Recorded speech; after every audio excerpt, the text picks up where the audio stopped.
যার মনের মধ্যে সততা আছে আল্লাহ পাক কোনো না কোনো দিন ইনশাআল্লাহ তাকে হেদায়েত দিবে। এটা আমরা আমাদের অভিজ্ঞতা থেকেও দেখেছি। এমন অনেক মানুষকে আমরা দেখেছি যে ড্রাগ অ্যাডিক্টেড ছিল, মিউজিক করেছে, হারাম সম্পর্কের মধ্যে ছিল, নামাজ ঠিক মতো পড়ে নাই, কিন্তু যখনই আল্লাহর কথা আলোচনা হতো দেখতাম সে খুবই শান্তভাবে মন থেকে কথা শুনছে। কথা শুনতে শুনতে শুনতে একদিন মাশাআল্লাহ এখন দেখবেন যে চিল্লা দিয়ে বেড়াচ্ছে বিভিন্ন মসজিদে। আল্লাহ হেদায়েত দিয়েছে, সব ছেড়ে দিয়েছে। এরকম মানুষের অভাব নাই কিন্তু সমাজে। তো এখানে আল্লাহ পাকের রহমত বা দয়ার একটা উজ্জ্বল দৃষ্টান্ত দেখতে পারবেন। ঠিক এরকম আরো একটা ঘটনা আছে বনু ইসরাইলের। এক ব্যক্তি এত পাপ করেছে যে শেষে মৃত্যুর সময় সে সন্তানদেরকে ডাকছে, ডেকে বলছে যে আমি যখন মারা যাব আমার লাশটাকে তোমরা কবর দিও না, যদি আল্লাহ পাক আমাকে ধরতে পারেন তাহলে খবর আছে আমার। কি করতে হবে? সে বলছে যে আমার দেহটাকে তোমরা পুড়িয়ে ফেলবে এবং পুড়িয়ে ফেলার পরে ছাইগুলোকে একত্রিত করবা, করে অর্ধেক ছাই সমুদ্রে ভাসিয়ে দিবা, অর্ধেক ছাই বাতাসে উড়িয়ে দিবা। সন্তানরা তাই করলো। মৃত্যুর পর আল্লাহ পাক এই সমুদ্র এবং জমিনকে বাতাসকে আদেশ করলেন যে তোমরা ছাই জড়ো করে দাও। আর মানুষ আর জিন আল্লাহর কথা না শুনলেও এই প্রকৃতি আল্লাহ পাকের কথা শোনে। বিজ্ঞান বলে প্রকৃতি থেকে সব হচ্ছে। কি প্রকৃতি? প্রকৃতি কি, কাকে বলে? মানুষকে আল্লাহর ইবাদতকে বাদ দিয়ে প্রকৃতি পূজায় নিয়ে গেছে। এই পুরো প্রকৃতি আর মহাবিশ্ব এক আল্লাহর ইবাদত করে। কে সৃষ্টি করলো প্রকৃতি? প্রাকৃতিক ভাবে হয়েছে সবকিছু বলে, আল্লাহ থেকে হয়েছে বলা যাবে না। বললে আপনি মৌলবাদী হয়ে যাবে। আল্লাহ শব্দ ইউজ করলে আপনি মৌলবাদী হয়ে যাবে। ধর্মতাত্ত্বিক শব্দগুলোকে আস্তে আস্তে উঠিয়ে দেওয়া হয়েছে। দেখবেন যুক্তি, বিজ্ঞান, দার্শনিক শব্দগুলোকে আনা হয়েছে। এটাও টেকনিক্যালি করা হয়েছে। কোন সেকুলার মিডিয়াতে আপনি দেখবেন না ইনশাআল্লাহ বলছে। ইনশাআল্লাহ প্রমাণ করবে যে আপনি আস্তিক না নাস্তিক। তো প্রকৃতিকে আল্লাহ পাক আদেশ করলেন এই সমুদ্র ছাই জড়ো করো, এই বাতাস ছাই জড়ো করো। তারা ছাই জড়ো করে দিল। এই ব্যক্তিকে বলা হচ্ছে তুমি জীবিত করে আল্লাহ পাক বলছেন তুমি যে এই কাজটা করেছিলে, লিমা ফাআলতা হাযা, তুমি এই কাজটা কেন করেছো? তখন এই ব্যক্তি উত্তর দিচ্ছে মিন খাশিয়াতিকা ইয়া রাব্বি ওয়া আনতা আ'লাম। হে আল্লাহ, আমি আমার বুঝে যা এসেছে আপনার ভয়েই আমি এই কাজটা করেছি, আর আপনি খুব ভালো করেই জানেন যে আমি আপনার ভয়ে করেছি নাকি অন্য কোনো কারণে করেছি। মানে আপনি আমার মনের কথা জানেন। আল্লাহ পাক তাকে মাফ করে দিলেন। আপনাদেরকে আমি সেই ব্যভিচারী মহিলার কথাও মনে করাই, যে ছিল একজন প্রস্টিটিউট মহিলা, পতিতা, যেটা আমরা বলি সমাজের ভাষায়। যদিও এখন নতুন শব্দ এসেছে সেক্স ওয়ার্কার বা যৌনকর্মী, এবং এগুলোকে আমরা এখন প্রমোট করছি। আমরা এখন অশ্লীলতাকে প্রমোট করছি। এই কথা বলতে আমাদের বুক কাঁপা উচিত নয় যে আমরা এখন অশ্লীলতাকে প্রমোট করছি। আমরা এখন কাপড় খোলার সংস্কৃতি থেকে যাচ্ছি। যে কাপড় খুলে দিয়েছিল ইবলিস। ইবলিস আমাদের বাবা মার কাপড় জান্নাতে খুলে দিয়েছিল, এটা কি জানেন? ফল খাওয়ার পরে এই ফল খেতে কে প্রলুব্ধ করেছে? ইবলিস। গাছের কাছে গিয়ে ফল ভক্ষণ করার পর সর্বপ্রথম আমাদের পিতামাতার গা থেকে কাপড় খুলে পড়ে গেছে। আমাদের পিতামাতাকে মহাবিশ্বে নগ্ন করে দিয়েছে ইবলিস, আর তার অনুসারীরা এই জমিনে আদম সন্তানদেরকে নগ্ন করছে এখন। অতএব এই যে একটা ট্রেন্ড এখন চলছে, দেখবেন হারাম রিলেশনশিপকে মিডিয়ার মধ্য দিয়ে প্রমোট করা হচ্ছে, মনে হয় একটা স্বাভাবিক বিষয়। কোনো বিষয় না এটা, যে কেউ জেনাই করতে পারে। জেনা পর্ন খুব নর্মাল। হালাল ভাবে যদি আপনি বিয়ে শাদী করতে চান তখন সমস্যা হচ্ছে। হালাল ভাবে যদি আপনি বিয়ে করতে চান তখন সমস্যা হচ্ছে। হারাম ভাবে আপনি যা ইচ্ছা তাই করতে পারেন, সমাজে কেউ কিছু বলছে না। এখন বলছে এগুলো স্বাধীনতা। সুবহানাল্লাহ, কোন স্বাধীনতা? স্বাধীনতা বলে কোনো শব্দ নয় মহাবিশ্বে। এই পুরো বিশ্বের সমস্ত মানুষ আল্লাহর অধীনে পরাধীন। এই বিশ্বে যত মানুষ বসবাস করছে এখন, এরা কেউই স্বাধীন নয়। না কেউ স্বাধীন ছিল, না আছে, না থাকবে। সবাই আল্লাহ পাকের দাসত্বের অধীনে পরাধীন। স্বাধীন সেই এই পৃথিবীতে যে ব্যক্তি শয়তানের তাবেদারি করে, ও নফসের তাবেদারি করে, ও তো স্বাধীন। যা ইচ্ছা তাই করতে পারে। এই যে অশ্লীলতার প্রমোটিংটা চলছে, এটাকে পারিবারিকভাবে বন্ধ করতে হবে। আল্লাহ পাক আমাদেরকে বোঝার তৌফিক দান করুন। এগুলো যত বাড়বে সমাজে মহামারী আসবে, দেখে নিয়ে মহামারী আসবে, দুর্ভিক্ষ আসবে, সমাজে এমন সব রোগ ব্যাধির জন্ম হবে যেগুলো নামও শোনে নাই মানুষ কখন, এবং সামনে ভূমিধস অপেক্ষা করছে, এগুলো আসবে। যাই হোক, ওই মহিলা, যে ব্যক্তি একজন যৌনকর্মী ছিল, বা যেটা আমরা বলি ব্যভিচারিণী মহিলা ছিল, একটা কুকুরকে দেখেছে সে পানি পান করার জন্য তৃষ্ণার্ত, সে এটাতে মায়া করে দয়া করে তার মোজাটাকে নামিয়ে এই কূপ থেকে পানি উঠিয়ে কুকুরকে পান করিয়েছে। এই একটা কাজের বদৌলতে আল্লাহ রাব্বুল আলামিন এই ব্যভিচারী মহিলাকে মাফ করে জান্নাত দিয়ে দিয়েছে। হাদিসে এটাও এসেছে, নবী সাল্লাল্লাহু আলাইহি ওয়াসাল্লাম বলেছেন, ইরহামু মান ফিল আরদ, তোমরা সবাই জমিনবাসীর প্রতি রহম করো। জমিনে মুসলিমই থাকতে হবে, তাদের প্রতি রহম করতে হবে এমন নয়, জমিনবাসী যারাই আছে সবার প্রতি রহম করো, জাতি ধর্ম বর্ণ নির্বিশেষে, এমনকি পশু পাখির প্রতিও দয়া করো। ইরহামু মান ফিল আরদ, জমিনে যারা আছে সবার প্রতি রহম করো। ইয়ারহামুকুম মান ফিস সামা, যিনি আসমানে আছেন তিনি তোমাদের প্রতি রহম করবে ইনশাআল্লাহ। ইসলাম এই কথাগুলো বলেছে 1400 বছর আগে। আজকের এই বিশ্বে, সোকল্ড এই মডার্ন বিশ্বে, যেখানে মানুষের রক্তের কোনো দাম নাই, সেখানে ইসলাম পশু পাখির অধিকার নিয়ে কথা বলেছে 1400 বছর আগে। কাদেরকে কি শিখাতে আসেন? কোরআন এবং সুন্নাহর বাইরে অভ্রান্ত সত্যের কোন উৎস আছে? এখানে যা আছে তাই চূড়ান্ত। মানতে চাইলে মানেন, না মানতে চাইলে জাহান্নামে যান, কেউ তো বাধ্য করছে না। লাকুম দীনুকুম ওয়ালিয়া দিন। আল্লাহ পাকের রহমত দেখেন। আরেকটা ঘটনা আছে এমন, একটা বিড়ালকে বেঁধে রেখেছিল এক মহিলা, খাবার দেয় নাই, কষ্ট দিয়েছে। একটা বিড়ালকে খাবার না দিয়ে কষ্ট দেওয়ার কারণে এই মহিলাকে আল্লাহ পাক জাহান্নামে পাঠিয়েছে। এরকম কত ঘটনা আছে, এই ঘটনাগুলো হাদিসের পাতায় বর্ণিত আছে। কোরআনে কি বলছে দেখুন। কোরআনের আমি কয়েকটা পয়েন্ট আপনাদেরকে খালি বলছি, এটা নিয়ে আমি সকালে ভাবছিলাম। আল্লাহ পাক আদম আলাইহিস সালামকে সৃষ্টি করেছেন, আমরা সবাই জানি। আল্লাহ পাক সূরা সাদের মধ্যে বলছেন ইবলিসকে, হে ইবলিস, তোমাকে কিসে বারণ করলো আদমকে সেজদা করতে, যে আদমকে আমি নিজের হাত দিয়ে সৃষ্টি করেছি। আল্লাহ রাব্বুল আলামিন যে আমাদেরকে এত যত্ন করে ভালোবেসে সৃষ্টি করেছেন, এটা কি আল্লাহ পাকের দয়ার নিদর্শন নয়? মহাবিশ্বের অন্য কোন মাখলুক সৃষ্টির ব্যাপারে আল্লাহ পাক বলেন নাই খলাকতু বিয়াদাই, আমি নিজ হাতে তাকে সৃষ্টি করেছি। শুধু সৃষ্টি নয়, সৃষ্টি করার পর আল্লাহ পাক তাকে সমস্ত নাম শিক্ষা দিয়েছেন। এই যে জ্ঞান শিক্ষা দেওয়া, জ্ঞান, এটা আল্লাহ পাকের সবচেয়ে বড় নিদর্শনগুলোর মধ্যে অন্যতম। এবং আল্লাহ পাকের সবচেয়ে বড় দয়া, আমার মত এটা, মানব জাতির উপরে আল্লাহ পাকের সবচেয়ে বড় দয়াটা হচ্ছে কি জানেন? আল্লাহ পাক আমাদেরকে জ্ঞান শিক্ষা দিয়েছেন, ওহী নাজিল করেছেন। এটা সব কিছুর ঊর্ধ্বে। কারণ আপনি তওবা করবেন, জ্ঞান লাগবে। নামাজ পড়বেন, জ্ঞান লাগবে। রোজা রাখবেন, জ্ঞান লাগবে। যাকাত দিবেন, ইলম লাগবে। আপনি দিনের যে কোনো আমল করেন, ইলম লাগবে। জান্নাত জাহান্নামের পথ খুঁজে পেতে হলে ইলম লাগবে। দেশ চালাবেন, ইলম লাগবে। অর্থনীতি চালাবেন, ইলম লাগবে। ইলম ছাড়া কিছু নাই, ইলমের উপরে কিচ্ছু নাই। এই ইলমটা আল্লাহ পাক কাকে শিক্ষা দিয়েছেন? আদম আলাইহিস সালামকে। আমরা তো শিখেছি সমাজবিজ্ঞান বইগুলোতে যে আমাদের পূর্বপুরুষরা নাকি গুহায় থাকতো, আর গাছের ছাল পাতা খেয়ে থাকতো, তাই না? লতা পাতা খেয়ে থাকতো, গাছের ছাল পাতা খেয়ে পোশাক পরতো আর কি। বোগাস, ডাহা, মিথ্যা কথা। আল্লাহ রাব্বুল আলামিন সূরা বাকারা এবং সূরা আরাফ পড়ে দেখেন, আল্লাহ পাক বলছেন যে আদম আলাইহিস সালামকে আল্লাহ পাক সমস্ত নাম জ্ঞান শিক্ষা দিয়েছেন। মহাবিশ্বের যে প্রয়োজনীয় জ্ঞানগুলো আছে সেগুলো আল্লাহ পাক আদমকে শিখিয়েছেন আলাইহিস সালাম। ওয়াল্লামা আদামাল আসমাআ কুল্লাহা, আল্লাহ পাক আদমকে সমস্ত নাম শিক্ষা দিয়েছেন। আমাদের পিতা মাতারা মূর্খ ছিলেন না, তারা সৃষ্টি থেকেই জ্ঞানী ছিলেন। আদম আলাইহিস সালামের পারমাণবিক বোম বানানোর কোনো প্রয়োজন ছিল না, ছিল? বানান নাই। আপনার মধ্যে এই জ্ঞানটা আসছে কিভাবে? বাই ডিএনএ আপনি জ্ঞান পাচ্ছেন, কারণ আমরা আদম সন্তান।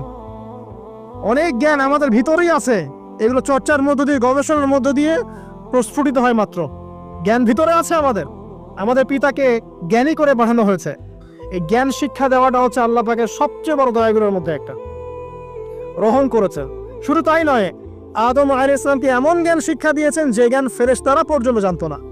এটা কি দয়া নয়? এটা কি আদম সন্তানের প্রতি ভালোবাসা নয়? তারপরে সেজদা করিয়েছেন। মহাবিশ্বে অন্য কাউকে কি সেজদা করানো হয়েছে?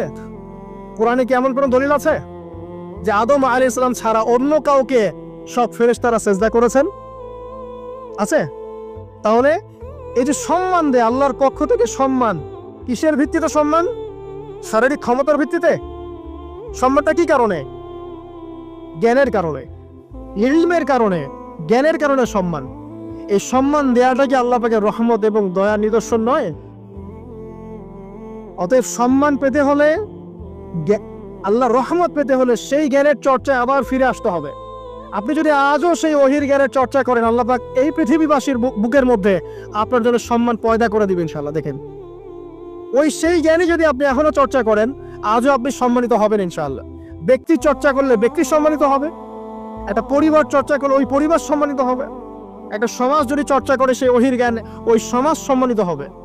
একটা দেশে যদি আপনি ওই ওহিভিত্তিক জ্ঞান ছড়িয়ে দেন, পুরো দেশকে আল্লাহ পাক সম্মানিত করবেন ইনশাআল্লাহ, পুরো জাতিকে সম্মানিত করবেন ইনশাআল্লাহ। আরো সামনে যান, এই যে আদম এবং হাওয়া আলাইহিস সালাম গাছের কাছে চলে গেলেন, ফল খেয়ে ফেললেন, কারণ আমরা আদম সন্তান, ভুল করি। আল্লাহ পাক সাথে সাথেই বহিষ্কার করে দিয়েছেন? না, আল্লাহ পাক তওবা করার জন্য কালিমা শিখিয়ে দিয়েছেন। সুবহানাল্লাহ, তাদের কালিমা জানা ছিল না। আল্লাহ পাক বলছেন ফাতালাক্কা আদম মির রাব্বিহি কালিমাত। আল্লাহ পাকের কাছ থেকে আদম আলাইহিস সালাম কিছু বাক্য শিখে নিলেন, যেই বাক্য দিয়ে ফাতাবা আলাইহি, সে আল্লাহর কাছে তওবা করলো। কোন সেই বাক্য? সূরা আরাফে আছে, রব্বানা যালামনা আনফুসানা ওয়া ইল্লাম তাগফির লানা ওয়া তারহামনা লানাকুনান্না মিনাল খাসিরিন। এই দোয়া কে শিখিয়ে দিয়েছে? আল্লাহ। এই তওবার বাক্য যে শিখিয়ে দেয়, এটা কি দয়ার পরিচয় নয়?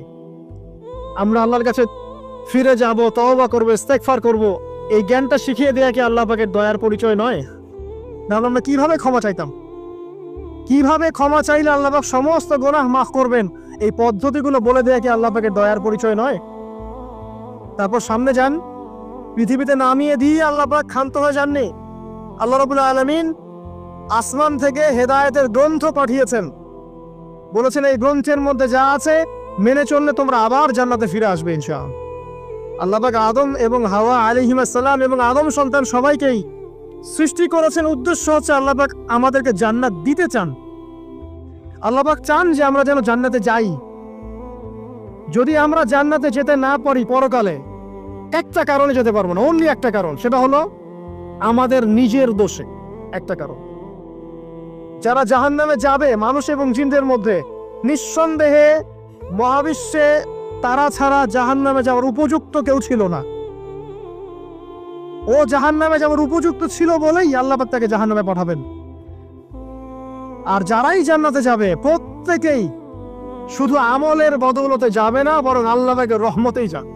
আল্লাহ পাকের রহমত যাদের উপরে বর্ষিত হবে তারাই জান্নাতে যাবে ইনশাআল্লাহ। কে আমল দিয়ে যেতে পারবে না। যত আমলই করি বলা যাবে না আমলের বদৌলতে জান্নাতে যেতে পারবো। আল্লাহ পাক দয়া না করলে হবে না। আল্লাহ পাক চান যে আদম সন্তান যেন জান্নাতেই যায়। এই কারণেই সৃষ্টি করা, এই কারণেই আপনার ওহীভিত্তিক গ্রন্থগুলো পাঠানো, এই কারণে নবী রাসূল পাঠানো, আলেম ওলামা সৃষ্টি করা, মানুষকে সতর্ক করা, হায়াত দেয়া, বারংবার জীবনে চলতে ফিরতে আপনাকে এলান করা হয় আল্লাহর পথে ফিরে আসেন, আল্লাহর পথে ফিরে আসেন। এলান করা হয় না? বিপদ দিয়ে আপনাকে এলান করা হয় আল্লাহর পক্ষ থেকে। আপনি চলতে পথে হোঁচট খান, আল্লাহ আপনাকে এলান দেন, ফিরে আসো। চলছেন বিপথে, আল্লাহ পাক এলান দেন, ফিরে আসো। আল্লাহ পাকের পক্ষ থেকে কিন্তু এগুলো আসে। অদ্ভুত একটা হাদিস বললাম, অদ্ভুত বলতে বলছি অ্যামেজিং হাদিস, যে একজন সাহাবী বলছেন, সালমান রাদিয়াল্লাহু আনহু, তিনি বলছেন যে যখন মুমিনের উপর বিপদ আপদ বালা মুসিবত আসে, তখন মুমিনের এই বিপদ আপদ বালা মুসিবত রোগ শোকের বদৌলতে আল্লাহ পাক তার গুনাহগুলোকে মাফ করে দেন এবং তার মর্যাদাকে বাড়িয়ে দেন, এবং সে আল্লাহর দিকে ফিরে আসার অনুশোচনা করার সুযোগ পায়। আর যখন কাফের মুশরিক বা ফাসিক মানুষকে এইসব রোগ ব্যাধি বিপদ আপদ বালা মুসিবত ঘিরে ধরে, তার দৃষ্টান্ত সেই উটের ন্যায় যে উটটাকে তার মালিক বেঁধে রেখেছে, এরপর ছেড়ে দিয়েছে। সে উটটা বুঝতে পারলো না কেন তার মালিক তাকে বেঁধে রাখলো আর কেনই বা তাকে ছেড়ে দিল। কথাটা কি বুঝতে পারছেন? যারা আল্লাহ দ্রোহী তাদের উপর যখন বিপদ আপদ বালা মুসিবত আসতে থাকে তারা বুঝে না যে কি জন্য আসলো আর কেন চলে গেল। কিন্তু মুমিন ব্যক্তি যারা মুসলিম আল্লাহর অনুগত তাদের বিষয়টা হচ্ছে এমন বিপদ আপদ বালা মুসিবত রোগ ব্যাধি তাদেরকে আল্লাহর দিকে ফিরিয়ে নিয়ে আসবে ইনশাআল্লাহ। দেখুন এই যে পৃথিবীতে নামিয়ে দেয়া, এরপর আল্লাহর পক্ষ থেকে ঐশী গ্রন্থগুলো পাঠানো, নবী রসুল পাঠানো, আলেম ওলামা পাঠানো, আপনাকে হায়াত দেয়া, আপনাকে রিজিক দেয়া, এই শ্বাস নেওয়ার ক্ষমতা দেয়া, আপনাকে জ্ঞান বুদ্ধি দেয়া, বিবেক দেয়া, যে আমি তার পাশে লাউ গাছ উৎপন্ন করলাম। কোন গাছ? খেতে পারেন এর শাক এবং এই যে ফল, এটার মধ্যে নিঃসন্দেহে এমন এমন কিছু উপাদান আছে যেটা হয়তো আমরা জানিও না, আবিষ্কার করা হয়নি। তিনি সুস্থ হয়ে গেলেন আলহামদুলিল্লাহ। কোথায় যাবেন? যে কোনো জায়গায় যান। নবী ঈসা আলাইহিস সালামকে চতুর্দিক থেকে আক্রমণ করছে ইহুদিরা। আল্লাহ রাব্বুল আলামিন তাকে এমন হেফাজত করলেন, তার কাছে তাকে উঠিয়ে নিলেন। এটা কি দয়ার পরিচয় নয়? এই যে একটু আগে তেলাওয়াত করলো শুরুর আগে নবী মুসা আলাইহিস সালামের ঘটনা। বানু ইসরাইল একটার পর একটা অবাধ্যতা করেই গেছে। আল্লাহ পাক তারপরেও তাদের কাছে নবী পাঠিয়েছেন, নবী মুসাকে পাঠিয়েছেন। ফেরাউনের মতো জালেম শাসকের হাত থেকে বানু ইসরাইলকে আল্লাহ পাক উদ্ধার করেছেন। এটা কি দয়ার পরিচয় নয়? নবী মুসা আলাইহিস সালাম গাছের নিচে বসে আছেন, খাবার নাই, বাসস্থান নাই, কিচ্ছু নাই, বরং তার গায়ে একটা অপবাদ দেওয়া হয়েছে যে তিনি নাকি একজন মানুষকে খুন করেছেন। অথচ তার ইন্টেনশন সেটা ছিল না। তিনি একটা ঘুষি দিয়েছেন লড়াই থামানোর জন্য, ওই এক ঘুষিতেই সেই ব্যক্তি ডেড। এবার তিনি গাছের নিচে বসে দোয়া করছেন, রব্বি ইন্নী লিমা আনজালতা ইলাইয়া মিন খায়রিন ফাকির। আল্লাহ, আমি নিঃস্ব অসহায় হয়ে এখানে বসে আছি, তুমি আমার উপর তোমার যে রহমত পাঠাবে আমি তার ভিখারি হয়ে বসে আছি। দোয়া করার সাথে সাথেই ওই শুআয়ব আলাইহিস ইসলামের মেয়ে হেঁটে হেঁটে চলে আসলো।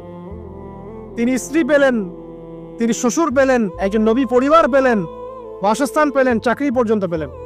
8 বছর তিনি রাখালি করেছেন শুআয়ব আলাইহিস ইসলামের ফার্মের মধ্যে।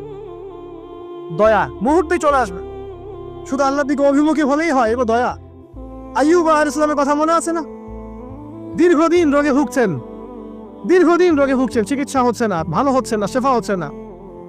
এখানে যারা আধ্যাত্মিকত্ব নিয়ে পড়াশোনা করেন, লেখালেখি করেন, তারা বলেছেন তাদের কিছু কিছু কিতাবের মধ্যে, রোগটা যখন এমন একটা পর্যায়ে চলে আসলো যে তিনি জিহ্বাটা নড়াতে পারছেন না, কারণ তিনি আল্লাহ পাকের জিকির করতে প্রচন্ড ভালোবাসতেন। এক পর্যায়ে রোগটা এমন একটা জায়গায় চলে আসলো যে জিহ্বাটা তিনি নড়াতে কষ্ট হচ্ছে। তখন গিয়ে তিনি বলছেন, রব্বি আন্নী মাসসানি আদ-দুররু ওয়া আনতা আরহামুর রাহিমিন। হে আল্লাহ, আমাকে কষ্ট স্পর্শ করেছে, আর তুমি তো ক্ষমাকারী এবং রহমকারীদের মধ্যে সর্বশ্রেষ্ঠ রহমকারী। আমি জিকির করতে পর্যন্ত পারছি না, আল্লাহ আমার রোগটা শেফা দিয়ে দাও। বলার সাথে সাথে আল্লাহ রাব্বুল আলামিন প্রস্রবণ ঝর্ণা তৈরি করলেন, এখানে গোসল করো, শেফা হয়ে গেল। এগুলো কি রহমতের পরিচয় নয়? এখানে এক্সরে স্কলার এমনও বলেছেন, আজকে আমরা যারা বাহ্যিক সৌন্দর্য নিয়ে বেশি গর্ব করি আর কি, আত্মিক সৌন্দর্যের চাইতে বাহ্যিক সৌন্দর্য নিয়ে যারা বেশি গর্ব করি, যদি আল্লাহ পাক আমাদের পোশাকটাকে পরিবর্তন করে দেন, আত্মাটাকে দেহের পোশাক দেন আর দেহটাকে আত্মার পোশাক বানায় দেন, তাহলে দুর্গন্ধে কি আমাদের সামনে আসতে যাবে না। কথা মনে বুঝতে পারছেন না? আইয়ুব আলাইহিস সালামের আত্মাটা ছিল পবিত্র, পরিশুদ্ধ, তার দেহের মধ্যে রোগ হয়েছিল। আর এই পুরো বিশ্বের ম্যাক্সিমাম লোকের মানুষের রোগ এখন আত্মায়, দেহে নয়। আবার বলছি, হয়তো বুঝতে পারছেন না। আইয়ুব আলাইহিস সালামের রোগটা হয়েছিল দেহে, বাইরে। তার আত্মা ছিল পবিত্র, পরিশুদ্ধ আত্মা। দেহের রোগের একটা পর্যায়ে যখন জিহ্বাটায় ইফেক্ট হলো, তখন জিকির করতে তার কষ্ট হচ্ছে, তখন তিনি দোয়া করছেন, আল্লাহ আমার এই রোগটাকে শেফা দিয়ে দাও। আর এখনকার পুরো জেনারেশন, এই সভ্যতার রোগ হচ্ছে ভিতরে, আত্মায়। দেহের রোগের চাইতে তার আত্মার রোগটা বেশি। এখন এই আত্মাটাকে যদি দেহ বানিয়ে দেওয়া হয় আর দেহটাকে আত্মার পোশাক পরিয়ে দেওয়া হয়, দুর্গন্ধে কেউ সামনে আসতে চাবে না এখন। তাই আইয়ুব আলাইহিস সালামের সেই দোয়া এখন আমাদের বেশি করা উচিত। রব্বি আন্নী মাসসানি আদ-দুররু ওয়া আনতা আরহামুর রাহিমিন। আল্লাহ, আমাদের আত্মায় রোগ এসেছে, এটাকে তুমি শেফা দাও। দেহের রোগ লেস ইম্পর্টেন্ট, আত্মার রোগটা বেশি ইম্পর্টেন্ট। এরকম নিদর্শন কোরআনের পাতায় পাতায় ছড়িয়ে আছে। আসহাবুল কাহফ, পুরো সমাজ ওদেরকে মেনে নিচ্ছে না, গুহায় চলে গেলেন, ঘুম পাড়িয়ে দিলেন আল্লাহ পাক। 309 বছর, কত বছর? 309 বছর একটা দোয়ার বদৌলতে। তারা বলেছিল রব্বানা আতিনা মিন লাদুনকা রাহমা ওয়া হাইয়্ লানা মিন আমরিনা রাশাদা। আল্লাহ পাক শুধু ঘুম পাড়িয়ে রাখলেন না, তাদের মধ্য দিয়ে আল্লাহ পাক পুরো একটা সভ্যতাকে হেদায়েত করে দিলেন। আলহামদুলিল্লাহ।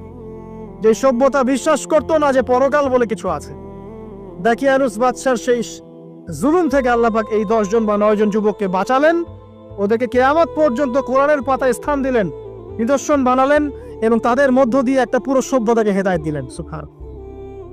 যেখানে যাবেন এই নিদর্শন। আর কার কথা বলবো? জুলকারনাইন, মনে আছে? কোন সূরা আছে জুলকারনাইনের কথা? সূরা কাহফ। আল্লাহ পাক তাকে এমন রহমত করেছিলেন যে মাশরিক মাগরিব মানে পূর্ব পশ্চিম পর্যন্ত তাকে রাজত্ব দিয়ে দিয়েছে।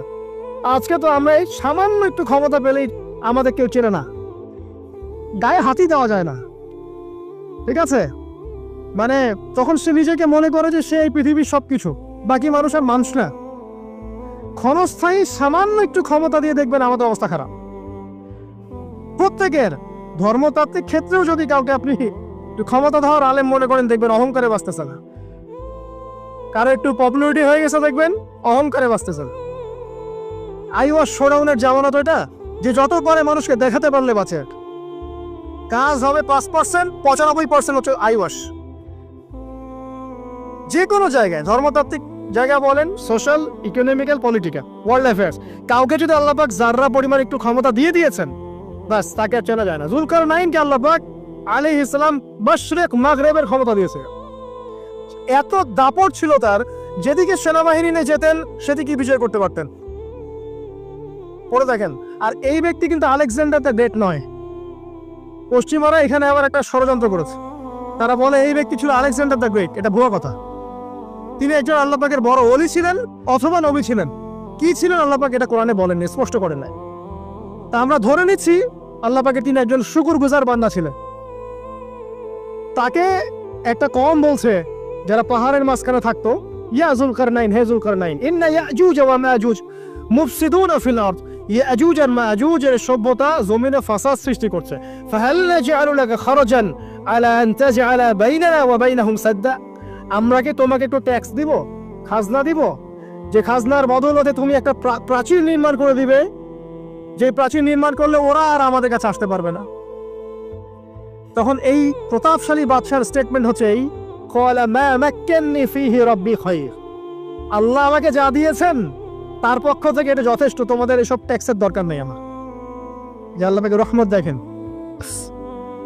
ঠিক খিজির আলাইহিস সালামকে দেখবেন, ওই 3টা ঘটনা মনে আছে না? নৌকা ফুটা করা, বাচ্চাকে হত্যা করা, আর হচ্ছে কি ওই যে কি দেয়াল নির্মাণ করা। সূরা কাহফ আজকে বাসায় গিয়ে পড়েন। তাকে আল্লাহ পাক ভবিষ্যতের জ্ঞান দেখাচ্ছেন, ভবিষ্যতে কি হবে, যে জ্ঞানটা মূসা আলাইহিস সালামকে আল্লাহ পাক দেখাচ্ছেন না। মূসা আলাইহিস সালাম বলছেন কেন নৌকা ফুটা করলেন, কেন বাচ্চাকে হত্যা করলেন, কেন এই প্রাচীর নির্মাণ করলেন। আর খিজির আলাইহিস সালাম বলছেন যে জ্ঞান আল্লাহ তোমাকে দেন নাই তা আল্লাহ পাক আমাকে দিয়েছেন। আমি এই কারণে নৌকা ফুটা করছি, কারণ নৌকা ফুটা না করলে ভবিষ্যতে এই নৌকাটা সিজ করা হবে, ছিনতাই করা হবে। বাচ্চাটাকে হত্যা করেছে এই কারণে, এই বাচ্চা বড় হলে বড় কাফের হতো। দেয়াল নির্মাণ করেছে এই কারণে, এই দেয়ালের নিচে এই বাচ্চাদের এতিম 2 বাচ্চার গুপ্তধন রাখা আছে, ওর বাবা মা রেখেছে। এটা তুমি জানো না, আমি জানি। এটা জানার পরে তিনি অহংকার করছেন না, তিনি বলছেন রাহমাতাম মির রাব্বি, এই জিনিসটা আমার রবের রহমত, আমার প্রতি দয়া। 2 শ্রেণীর মানুষ আপনি পাবেন। এক, যারা তাদের স্ট্যাটাস, প্রতিপত্তি, জ্ঞান এসবের অহংকার প্রদর্শন করবে। আর এক শ্রেণী যারা এগুলো আছে, যাদের এগুলো আছে, বাট তারা বলবে এগুলো হাযা মিন ফাদলি রাব্বি, এগুলো আমার রবের রহমত। এখানে সফল 2য় শ্রেণীর মানুষ, 1ম শ্রেণীর নয়। ইউসুফের কথা মনে আছে? আলাইহিস সালাম কুয়ায় ছিলেন, কুয়া থেকে জেলে, কুয়া থেকে রাজপ্রাসাদে, সেখান থেকে জেলখানায়। জেলখানার একটা মানুষ যে পরবর্তীতে মিশরের শাসক হবে, কেউ কি ভেবেছিল? কেউ ভেবেছিল? ওই সময় কেউই ভাবে নাই। কিন্তু ওই মানুষটাকে আল্লাহ রাব্বুল আলামিন মিশরের রাজত্ব দিয়েছেন, যার মধ্য দিয়ে আল্লাহ পাক হাজার হাজার লক্ষ লক্ষ মানুষকে দুর্ভিক্ষের হাত থেকে বাঁচিয়েছে। আল্লাহ পাকের পরিকল্পনা, রহমত দেখেন। প্রত্যেক আম্বিয়া কেরামের জীবনী পড়ে দেখেন, এরকম রহমতের অসংখ্য নিদর্শন কোরআনে এবং হাদিসে আছে। এখন শেষ করার আগে এটা বলতে থাকলে অনেক সময় চলে যাবে, আসলে নামাজের সময় চলে যাবে, আমরা শেষ করছি। আমরা আসলে এখন যদি আল্লাহর রহমত পেতে চাই এবং আমাদের জীবনটাকে আল্লাহ পাকের আনুগত্যে, দাসত্বে, অহংকার মুক্তভাবে তওবা ইস্তেগফারের মধ্যে দিয়ে কাটাতে চাই, তাহলে আসলে কি কি পয়েন্টস আমাদের কাজ করা দরকার, জাস্ট পয়েন্টসগুলো বলছে। 1 নম্বর হচ্ছে জ্ঞান অর্জন করতে হবে। যে জ্ঞান আল্লাহ পাক আদম আলাইহিস সালামকে শিখিয়েছেন, ওই জ্ঞান চর্চা যদি আমরা বাড়াই, কোরআন সুন্নাহ ওহীর জ্ঞানের চর্চা যদি আপনারা বাড়াই, ইনশাআল্লাহ ঠিক আছে, লাগবে না 15 মিনিট, আমি 5 মিনিট শেষ করছি। ওহীর জ্ঞানের চর্চা যদি আমরা বাড়িয়ে দেই, দেখবেন ইনশাআল্লাহ আল্লাহ পাক আপনার সম্মান, আপনার রিজিক, আপনার প্রতি করুণা, দয়া, মায়া, মহব্বত সব বাড়িয়ে দিবেন ইনশাআল্লাহ। এটা প্রথম পয়েন্ট। প্রিয় ভাইয়েরা, যারা আজকে লেকচার শুনছেন বা যারা পরবর্তীতে অনলাইনে শুনবেন, ওহীর জ্ঞানের চর্চা। আমি বলছি না আপনি ডাক্তার হবেন না, ইঞ্জিনিয়ার হবেন না, জেনারেল লাইনে পড়বেন, এই কথা আমি বলতে যাবো না কখনো। কারণ আমি জানি, আর কেউ বলুক না বলুক, অ্যাটলিস্ট আমি জানি এই ওয়ার্ল্ডকে ডিল করতে হলে বর্তমান এইসব আধুনিক জ্ঞানের কোনো বিকল্প নাই। কিন্তু এই জ্ঞানটার সাথে কোরআন সুন্নাহর জ্ঞান থাকতেই হবে। যখন এই দুইটা জ্ঞান একত্রিত হবে, ইনশাল্লাহ এই জাতিকে ঠেকানোর কেউ থাকবে না ইনশাল্লাহ। এই সহজ সরল কথাটা আমরা বোঝাতে ব্যর্থ হচ্ছি, অথবা কিছু মানুষ ইন্টেনশনালি এটাকে ঘুরিয়ে ফিরে উল্টা ব্যাখ্যা করছে। আর হ্যাঁ, এটা স্বীকার করছি, কিছু মানুষ আছে, কিছু ব্যাকডেটেড থিঙ্কিংস আছে আমাদের মধ্যে, যে আমরা আধুনিক শিক্ষাটাকে অনেক সময় গুরুত্ব দিচ্ছি না। এটা ঠিক নয়, এটা আমার মত। পরিবেশ বজায় রেখে, ইসলামী পরিবেশ বজায় রেখে আধুনিক শিক্ষায় শিক্ষিত হতে কোনো সমস্যা আছে? আর আধুনিকের শিক্ষাগুলো অনইসলামিক শিক্ষা নয়। আপনি যে কোনো এডুকেশনের বেসে যান, ম্যাথামেটিক্সে যাবেন, অ্যালজেব্রায় যাবেন, আপনি কেমিস্ট্রিতে যাবেন, ফিজিক্সে যাবেন, বায়োকেমিস্ট্রি যাবেন, জ্যোতির্বিজ্ঞানে যাবেন, মেডিকেল সায়েন্স, প্রত্যেকটাতে দেখেন মুসলিমদেরকে খুঁজে পাবেন আপনি। প্রত্যেকটা গোড়াপত্তন কি আপনি দেখবেন মুসলিমদের হাতেই হয়েছে। আব্বাসীয় খেলাফত যখন ছিল, তখন এই বাগদাদ ছিল জ্ঞানের রাজধানী। ওইরকম লাইব্রেরি কি বিশ্বে কখনো হয়েছে? এখন আমরা মনে করছি জ্ঞানের লাইব্রেরি মনে হয়, জ্ঞানের রাজধানী মনে হয় ব্রিটেন, হার্ভার্ড, কেমব্রিজ, অক্সফোর্ড। এরা কবে এসেছে ইতিহাসে? ইতিহাস কি 100 বছরের? হাজার হাজার বছর চলে গেছে। হিস্ট্রি পড়েন। এখানে আমার কথা হচ্ছে একদম ক্লিয়ার, নিট অ্যান্ড ক্লিয়ার, যে আমাদেরকে উভয় দিকের জ্ঞানই অর্জন করতে হবে, বোধ কোরআন সুন্নাহ এবং আধুনিক জ্ঞান। এই দুটো জ্ঞান যখন আপনি একত্রিত করবেন, ইনশাআল্লাহ দেখবেন আল্লাহ চাইতো কোরআন এবং সুন্নাহকে হাতে নিয়ে এই বিশ্বের চ্যালেঞ্জগুলোকে ফেস করা যাবে ইনশাআল্লাহ। আল্লাহ পাক তৌফিক দান করুন, আমিন।